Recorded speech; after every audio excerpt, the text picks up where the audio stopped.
If you ever felt unworthy of God's grace, like you weren't holy enough to receive communion, you're not alone. Padre Pio's spiritual daughters felt the same, until he gave them one simple rule that changed everything. Stay tuned to hear what it was. Ave mundi spes Maria. Welcome to Following Padre Pio. Whether you're joining us for the first time or returning, we're glad you're here. Today's story from Padre Pio's life may inspire you in ways you didn't expect. Now let's dive into today's story. Today's insights are sourced from the book Padre Pio, The True Story by Bernard Ruffin, which reveals fascinating details about the saint's spiritual guidance. For example, why he seemed to have more female than male followers, how he chose who could become his spiritual child, and what kind of advice he gave to those under his care. I found these insights very interesting, and I'm sure you will too. So without further ado, let's hear what the author shared. By 1918, Padre Pio had a circle of female disciples who regularly met and prayed with him. These were his spiritual daughters. Many of Padre Pio's letters to these women have been preserved.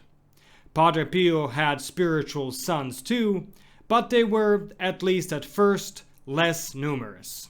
Southern Italian men, at least in those days, were apt to feel that religion was best left to the women. So it was harder to obtain male disciples. Although in the 1940s, Father Agostino, Padre Pio's confessor, would be astounded at the number of men who came to see Padre Pio.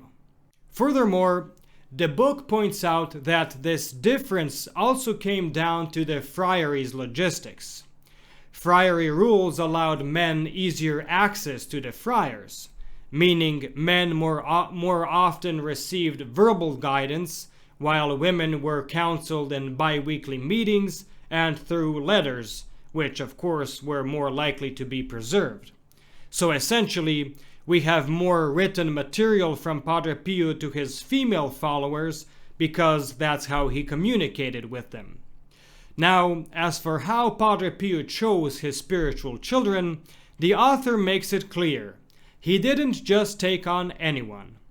The author explained, Padre Pio did not accept just anybody as his spiritual child, just as he would not correspond with people he did not know before the Lord.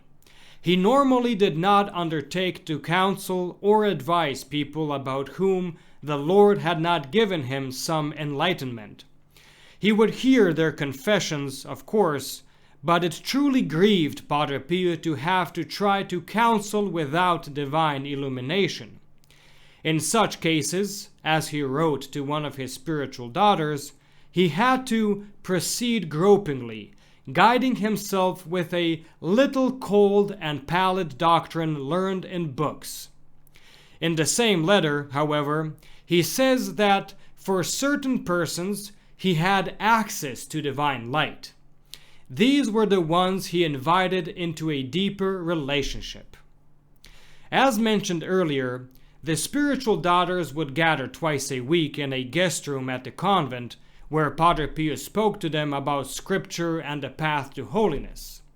Maria Campanile, a member of that group who was still alive in the late 1970s, later shared that Padre Pio had a gift for explaining even the most difficult parts of the Bible. She said, "He took away our doubts and illuminated our spiritual darkness." Padre Pio also gave them 5 rules for spiritual growth: weekly confession, daily communion, spiritual reading, meditation, examination of conscience. Now, interestingly, the author shares that Maria Campanile's father once asked her why she went to confession so frequently. Unsure how to respond, she brought the question to Padre Pio. His reply was as simple as it was brilliant. A room needs to be dusted once a week, even if nobody is there.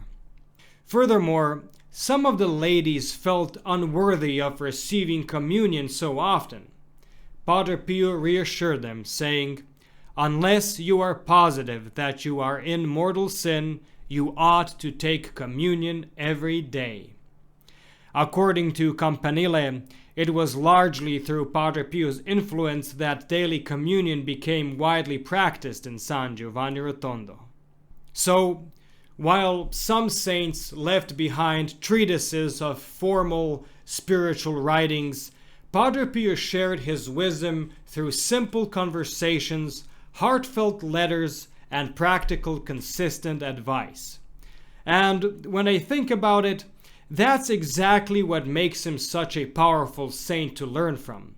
It wasn't just his divinely inspired wisdom, it was the down-to-earth way he shared it. Now, I'd like to ask you, dear viewer, in what way has Padre Pio helped you? What part of your life has he truly changed? Please share your experience in the comments below or email us at info@followingpadrepio.org. Thank you for watching. If you enjoyed this video, please like and share to help spread Padre Pio's message. Don't forget to subscribe and click the bell so you never miss our latest uploads.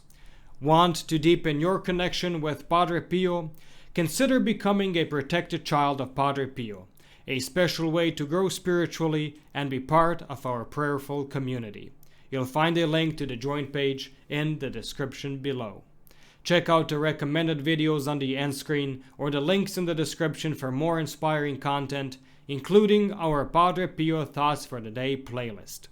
May Our Lady and Padre Pio bless you, and we'll see you in the next video.